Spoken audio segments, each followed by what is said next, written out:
화폐 가치가 하락하고 물가가 전반적으로 상승하는 그러한 현상을 우리는 인플레이션이라고 부릅니다. 인플레이션이 오면 각 가정에서는 수익이 늘지 않았는데 높은 물가로 인해서 지출이 많아지는, 그렇게 함을 통해서 생활고가 가중되는 그런 어려움이 이어집니다. 경제학자들은 올해 하반기 동안에 인플레이션이 계속될 것이라고 예상하고 있습니다. 그동안은 코로나 바이러스로 인하여서 제품의 공급이 원활하지 아니하였고, 최근에는 러시아와 우크라이나의 침공으로 인해서 에너지 공급과 또 여러 가지 식량의 공급에 어려움을 겪고 있는데, 이것이 전 세계적인 인플레이션의 원인이라고 합니다.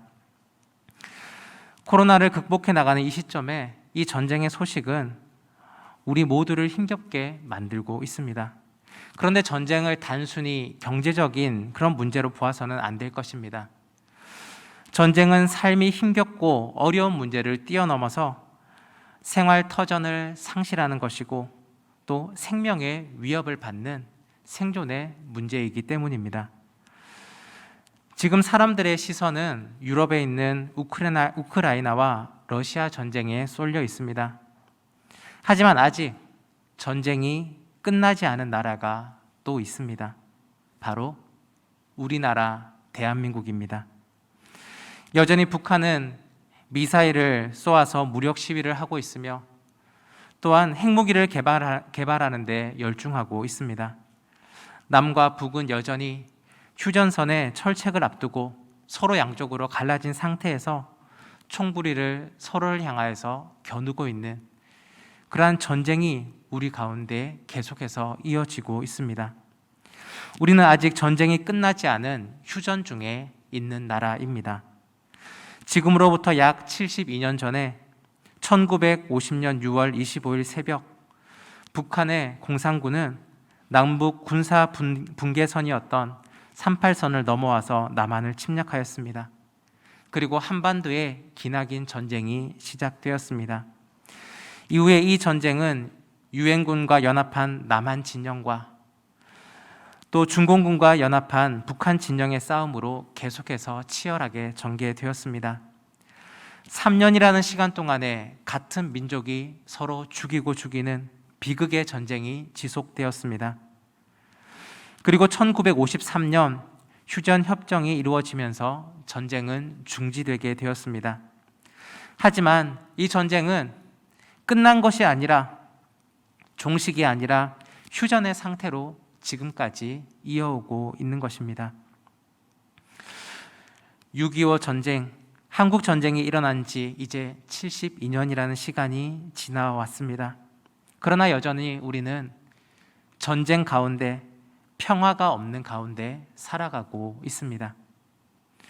오늘 우리가 읽었던 성경 본문에도 그 이스라엘 땅에도 평화가 없었습니다. 오늘 우리가 읽었던 말씀의 배경은 사사기이며 그리고 기드온의 이야기입니다. 이전에 하나님은 사사 드보라와 바락을 통하여서 이스라엘 민족을 가나안 민족으로부터 구원한 일이 있었습니다. 가나안 왕 야빈은 철저하게 진멸되어서 더 이상 이스라엘을 괴롭히지 못하는 지경에 이르렀고, 이스라엘 땅에는 40년간 평화가 지속되었습니다. 하지만 이스라엘은 구원자이신 하나님을 버렸고 하나님의 목전에 악을 행하였습니다. 사사기 5장의 마지막 절을 보면 이렇게 기록되어 있습니다. 그 땅이 40년 동안 평온하였더라. 그 땅이 40년 동안 평온하였더라. 그런데 이 평온함은 불완전한 평화였습니다. 진짜 평화가 있었다면 이렇게 아마 기록되었을 것입니다. 그 땅은 영원토록 평안하였더라. 40년간의 평온함이 그들에게 축복이었을까요? 정말 평안한 가운데 그들이 살아갔을까요? 제가 생각하기에는 이 40년이라는 기간은 환난을 기다리고 있는 40년이라고 생각되었습니다.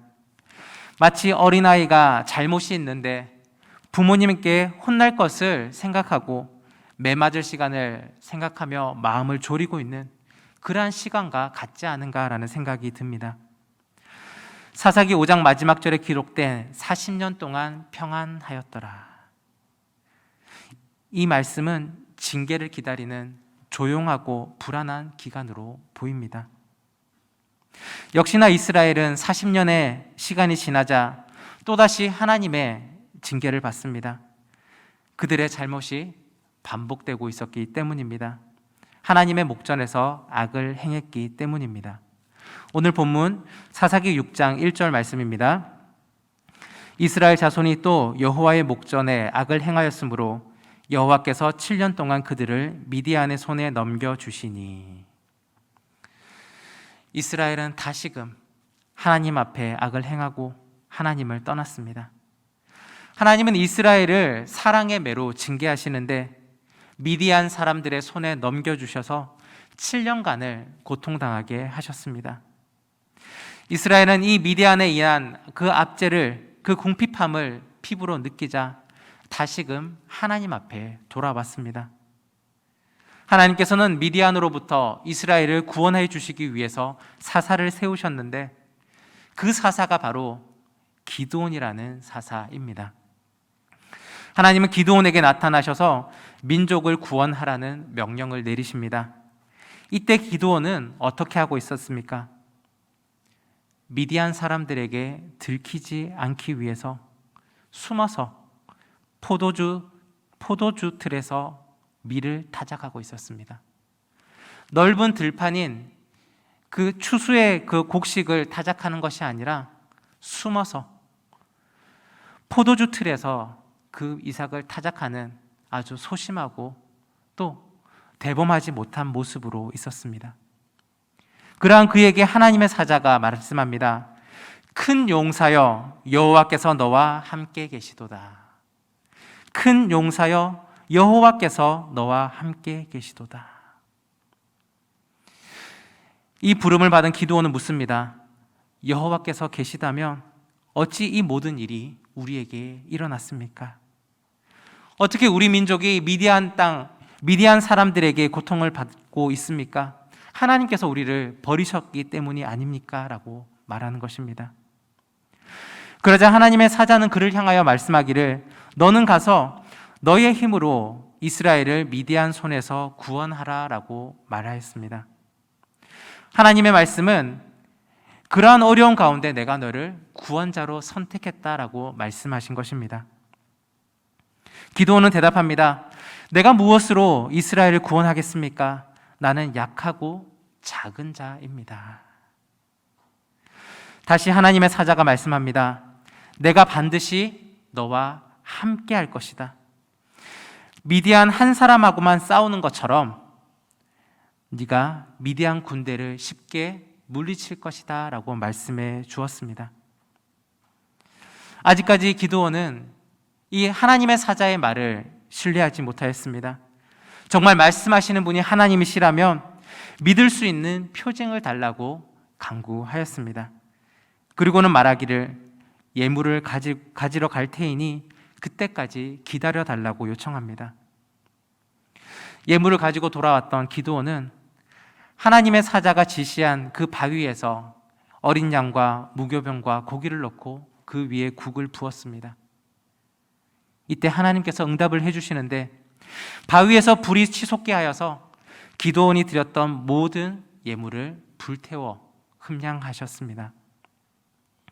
기드온은 이제서야 자신에게 말씀하신 분이 하나님이신 줄을 깨닫게 되었습니다. 그와 동시에 그는 두려움에 휩싸였습니다. 이제 나는 죽겠구나. 슬프도소이다 주 여호와여 내가 여호와의 사자를 대면하여 보았나이다. 내가 하나님을 보았기 때문에 이제 죽겠구나라고 생각한 것입니다. 그때 하나님이 기드온에게 말씀하십니다. 너는 안심하라. 두려워하지 말라. 죽지 아니하리라. 죽음을 예감했던 그런 상황 가운데에 하나님은 기드온에게 안전과 생명을 약속하셨습니다. 기드온은 그곳에서 단을 쌓고 그 이름을 여호와 샬롬, 여호와 샬롬이라고 불렀습니다. 여러분, 여호와 샬롬이라는 말의 뜻을 알고 계십니까? 여호와 샬롬, 평화의 하나님, 하나님의 평화, 이러한 뜻을 가지고 있습니다. 기드온이 처한 환경은 사실 평화가 아니었습니다. 이방 민족에게 침략당하여서 먹을 것이 부족했고 굶주려 있었습니다. 기드온 또한 식량을 빼앗기지 않기 위해서 숨어서 밀을 타작하는 그러한 소심한 모습을 가지고 있었습니다. 또한 하나님의 사자를 눈으로 보았기 때문에, 하나님의 임재를 그의 눈앞에 보았기 때문에 죽겠구나라는 생각이 드는 그러한 상황이 바로 기드온의 상황이었습니다. 이스라엘이 평화롭지 못했던 이유가 무엇일까요? 왜 기드온은 두려움과 불안 가운데 숨어서 밀을 타작했을까요? 이방 민족의 침입 때문입니까? 아닙니다. 근본적인 이유는 이스라엘 민족이, 기드온이 하나님의 임재 가운데 있지 않았기 때문입니다. 평화를 누리지 못했던 것은 하나님이 안 계셨기 때문입니다. 하나님을 그들이 떠나 있었기 때문입니다. 사사기 6장 1절은 이렇게 말씀합니다. 이스라엘 자손이 또 여호와의 목전에 악을 행하였으므로 여호와께서 7년 동안 그들을 미디안 손에 넘겨주시니. 이 말씀은 그 옛날 이스라엘 민족만을 위한 말씀이 아닙니다. 오늘 저와 여러분에게 주시는 하나님의 말씀입니다. 우리가 하나님 앞에 악을 행하기 때문에 하나님이 우리를 대적의 손에 넘기시고 우리의 가운데에 평화가 없는 것입니다. 큰 용사여, 여호와께서 너와 함께 계시도다. 기드온에게 찾아오셨던 하나님은 오늘 저와 여러분에게도 찾아오십니다. 그리고 그동안 깨어져 있었던 평화를 온전히 회복시켜 주십니다. 우리 하나님께서는 저와 여러분을 위하여 평화를 주시러 이곳에 오셨습니다. 우리 예수 그리스도께서 인간의 몸을 입고 이 땅에 오셨습니다. 하나님이 우리와 함께 하시기 위해서 임마누엘 하셨습니다. 그리고 그 예수님께서는 우리에게 말씀하셨습니다. 요한복음 14장 27절 말씀입니다. 평안을 너희에게 끼치노니 곧 나의 평안을 너희에게 주노라. 내가 너희에게 주는 것은 세상이 주는 것과 같이 아니하니라. 너희는 마음에 근심하지도 말고 두려워하지도 말라. 또 우리에게 말씀하십니다. 요한복음 16장 33절 말씀입니다.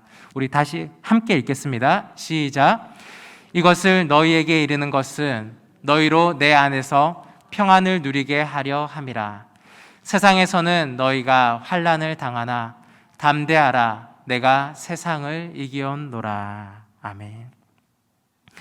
진짜 평화는 어디 있을까요? 진짜 평화는 하나님으로부터 임합니다. 우리와 함께 하시는 하나님, 임마누엘 하신 예수 그리스도께서 주신 평화가 바로 진짜 평화입니다. 그 평화는 세상이 주는 것과는 다릅니다. 세상은 우리를 끊임없이 환난 가운데, 고통 가운데로 이끌지만, 평화가 없는 곳으로 세상은 우리를 이끌어가지만, 그런 우리에게 예수 그리스도께서 참된 평화를 주십니다. 나라에 전쟁이 없는 것이 평화가 아닙니다. 환난을 피하여 고요한 상태가 평화가 아닙니다. 피 터지는 전쟁 속에서도, 피를 말리는 처절한 생존의 싸움 속에서도 주어지는 평안, 이것이 바로 진짜 평화입니다. 이 평화는 세상이 줄 수 있는 것이 아니라 하나님께서 우리에게 허락해 주시는 것입니다. 하나님께서 함께 하시면 그 무엇도 우리를 위협할 수 없으며 우리를 넘어뜨리지 못합니다. 중요한 것은 하나님이 우리와 함께 하시는 것입니다. 오늘 기드온이 평화의 하나님, 하나님의 평화를 외치며 여호와 샬롬의 단을 쌓았습니다. 그 의미는 바로 이것과 동일한 것입니다. 나라는 미디안의 침략으로 피폐해져 가고 있고, 자신은 가족의 생계를 위해서 숨어서 양식을 준비하고 그런 어려운 가운데 눈에 보이는 평화의 상황은 아니었지만 그는 하나님을 만났기에 평화를 외쳤던 것입니다. 하나님의 임재를 경험했기에 그 가운데 하나님이 함께 계심을 알고 있었기에 여호와 샬롬, 하나님의 평화를 외칠 수가 있었습니다. 그런데 잘 살펴보면 여호와 샬롬에서 이 샬롬이라는 단어는 기드온이 먼저 말한 것이 아닙니다. 하나님께서 먼저 기드온에게 샬롬을 말씀하셨습니다. 오늘 본문 23절인데요. 23절 함께 읽어보겠습니다. 여호와께서 그에게 이르시되 너는 안심하라 두려워하지 말라 죽지 아니하리라 하시니라. 아멘. 오늘 한글 성경에는 안심하라라고 번역된 이 단어가 히브리 원문에는 샬롬으로 기록되어 있습니다. 기드온이 쌓은 제단의 이름이 여호와 샬롬이라고 있었는데 안심하라라고 말한 그 말 가운데 샬롬도 동일한 샬롬입니다. 기드온에게 임하신 하나님은 먼저 그에게 샬롬을 말씀하셨습니다. 그리고 그 샬롬을 입은 기드온이 하나님을 향하여서 여호와 샬롬이라고 제단을 쌓게 된 것입니다. 하나님께 샬롬을 약속받은 기드온이 취한 행동은 단을 쌓은 것입니다. 제단을 쌓았다라는 말은 다시 말하자면 예배를 드렸다는 것입니다. 하나님 앞에 경배했다는 것입니다. 하나님의 임재를 경험하고 하나님의 평화를 입은 사람들이 할 수밖에 없는 행동이 무엇일까요? 그것은 바로 하나님을 경배하는 자리로 나아가는 것입니다. 지금 저와 여러분은 어느 자리에 나와 계십니까? 바로 예배의 자리, 경배의 자리로 나와 있습니다. 지금 우리는 부산진 교회라는 여호와 샬롬의 제단에 나와 있는 것입니다. 여러분은 예수 그리스도를 주로 고백하며 예수님을 나의 주인으로 모시고 계십니까? 예수님을 마음에 모시고 있다면 이미 여러분 가운데에 하나님의 임재가 함께하고 있습니다. 예수님께서 우리에게 평화를 주시며 담대하라고 말씀하셨습니다. 그리고 우리를 향하여 무엇이라 선포하셨느냐? 세상을 이겼다라고 말씀해 주셨습니다. 사랑하는 여러분, 예수님께서 우리에게 평화를 주신 분이심을 믿으십니까? 그렇다면 기드온처럼 하나님의 임재 또한 하나님이 함께 하시는 분, 평화를 주시는 분이라는 그 믿음을 가지고 예배의 자리로 나아가시기 바랍니다. 여호와 샬롬의 제단을 쌓으시기 바랍니다. 하나님은 여호와 샬롬의 제단에만 계시는 분이실까요? 아닙니다. 하나님은 교회 안과 교회 밖 그 모든 곳에서 우리의 예배를 받으시는 분이십니다. 여러분의 가정, 여러분의 직장, 또한 여러분의 삶의 모든 현장 가운데에 이미 샬롬의 하나님이 함께하고 계십니다.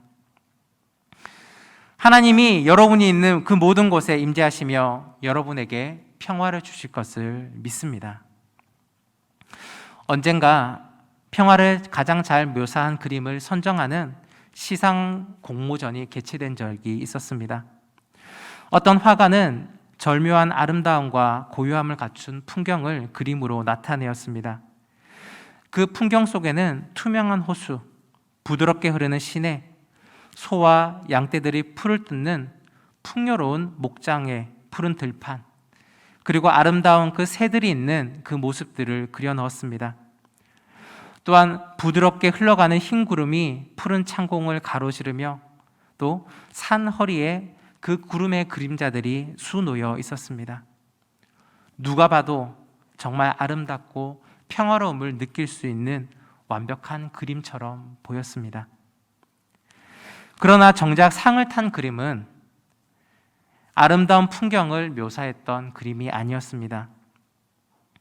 바위 하나가 바다 한가운데 노출되어 있었는데 거친 폭풍우가 그 위를 휘몰아치고 주변에는 큰 파도가 소용돌이치고 있는 그림이었습니다.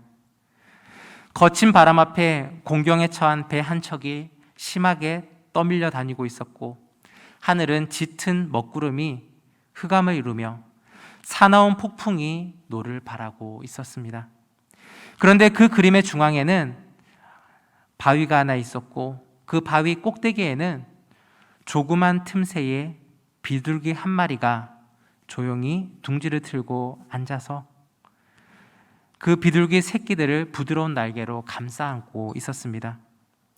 엄청난 폭풍 가운데서도 새끼들을 그 날개로 보호하고 있는 그러한 그림이었습니다. 이 그림이 바로 평화를 가장 잘 묘사한 그림으로 상을 타게 되었습니다. 우리의 이해를 벗어나는 평화의 모습일 수도 있습니다. 그런데 무서운 폭풍우와 힘겨운 환란 가운데에서도 누릴 수 있는 평화가 바로 진짜 평화입니다. 폭풍우가 몰아치는 험난한 그런 환경 가운데서도 어미새의 품에 있는 새끼들은 두렵지 않습니다. 폭풍우를 바라보는 것이 아니라 자기를 보호하고 있는 어미를 바라보고 있기 때문입니다. 새끼는 어미만 있으면 그 어떤 것도 필요 없습니다. 그 어떤 것도 바꿀 수 없는 평안이 그 어미 품에 있을 때 온전히 이루어질 수 있습니다. 아무리 잔잔한 호수, 따뜻한 태양이 있다 할지라도 그 새끼에게는 어미가 없으면 그 어떤 평화도 이루어질 수가 없는 것입니다. 우리도 이와 같습니다. 우리의 아버지 되신 하나님께서 없으시다면 그 어떤 평화도 없습니다. 아무리 내 생활이 고요하고 평안해 보인다 할지라도 그것은 진짜 평화가 아닐 것입니다. 반대로 아무리 내가 환난 가운데 있다 할지라도 폭풍우와 같은 핍박이 나를 위협하고 있다 할지라도 하나님께서 나와 함께 계시다면 이것이 바로 진짜 평화입니다. 하나님은 세상의 폭풍우 속에서 우리를 지켜주시며 평화를 주시는 분이십니다. 뿐만 아니라 우리 하나님께서는 그 폭풍우를 꾸짖어서 잔잔하게 해주시는 분이십니다. 하나님은 기드온을 큰 용사라고 부르시며 그와 함께 하시겠다고 말씀하셨습니다. 그리고 기드온을 향하여서 평화를 약속해 주셨습니다. 기드온은 하나님의 능력을 힘입어서 자신 앞에 있는 폭풍우와 같은 미디안을 굴복시켰습니다. 평화라는 말을 추구하는 두 다른 나라가 있습니다. 첫 번째는 로마인데요. 그들의 평화는 팍스라는 말로 표현하고 있고, 또 다른 한 나라는 이스라엘인데 이스라엘은 샬롬이라고 말하고 있습니다. 팍스는 로마가 추구하는 힘으로 얻는 평화입니다. 물질적인 만족감, 그리고 법과 힘으로 세상을 평정하는 그러한 평화가 바로 팍스라는 평화입니다. 로마는 이러한 평화를 추구하며 온갖 힘을 다해서 다른 나라들을 정복했고 법으로 지배했습니다. 로마는 하루도 피를 흘리지는 날이 없을 정도로 이것을 위하여 열심히 달려갔습니다. 그 끝이 무엇입니까? 또 다른 힘과 물질에 의한 패망이었습니다. 반대로 이스라엘은, 그 이스라엘에서 말하는 샬롬은 영과 육을 뛰어넘어서 하나님의 은혜까지 포함하고 있는 평화가 바로 샬롬입니다. 히브리 사람들은 건강한 자나 성공한 자나 병든 자나 실패한 자나 모두를 향하여서 샬롬이라는 인사를 주고 받았습니다. 바로 하나님의 은혜를 구하는 것입니다. 오늘 우리가 구해야 할 평화가 무엇일까요? 그 평화는 팍스가 아니라 샬롬의 평화입니다. 유명한 철학자 스피노자는 이렇게 말하였습니다. 평화란 싸움이 없는 것이 아니라 자비, 신뢰, 정의라는 마음의 상태가 만들어내는 커다란 미덕이다라고 하였습니다. 자비, 신뢰, 정의, 바로 하나님께서 우리에게 부어주시는 것입니다. 기드온에게 오셔서 샬롬을 약속하신 하나님께서는 오늘 저와 여러분에게도 샬롬을 말씀하고 계십니다. 이것을 너희에게 이르는 것은 너희로 내 안에서 평안을 누리게 하려 함이라. 세상에서는 너희가 환난을 당하나 담대하라. 내가 세상을 이기었노라. 아멘. 사랑하는 부산진교회 성도 여러분, 여전히 우리는 전쟁이 일어나는 세상에 살고 있습니다. 또한 우리가 살고 있는 이 대한민국은 잠시 전쟁이 멈추어 있을 뿐 아직 평화가 이루어지지 않은 땅입니다. 세상적 눈으로 바라볼 때는 이 땅에는 아직 평화가 없어 보입니다. 그러나 하나님께서 우리와 함께 계십니다. 우리 주위 환경을 바라보지 말고 하나님을 바라보시기 바랍니다. 하나님 안에서 상황과 환경을 뛰어넘는 진정한 진짜 평화를 누리시는 여러분이 되시기를 바랍니다. 또한 전쟁뿐만이 아니라 여러분의 삶의 모든 영역에서 진짜 평화, 하나님의 샬롬을 이루시는 여러분이 되기를 간절히 바랍니다. 기도하겠습니다. 사랑해 주님 감사합니다. 오늘 저희에게 귀한 말씀 허락하여 주시고 진짜 평화에 대해서 생각하게 해주심을 감사합니다. 아무리 폭풍우가 휘몰아치고 여러 가지 힘겨운 그런 여건들이 우리 상황을 둘러싼다 할지라도 하나님이 우리와 함께 계시기에 우리가 샬롬을 외칠 수 있습니다. 하나님, 하나님의 임재를 경험한 그곳 가운데에 하나님과 함께하는 우리의 삶의 현장 가운데서 여호와 샬롬의 제단을 쌓을 수 있는 저희들 되게 하여 주시고 그 예배의 자리에서 하나님을 경배하며 하나님 안에서의 온전한 샬롬을 이루어갈 수 있는 저희 되게 하여 주옵소서. 모든 은혜를 감사드리며 예수 그리스도의 이름으로 기도드립니다. 아멘.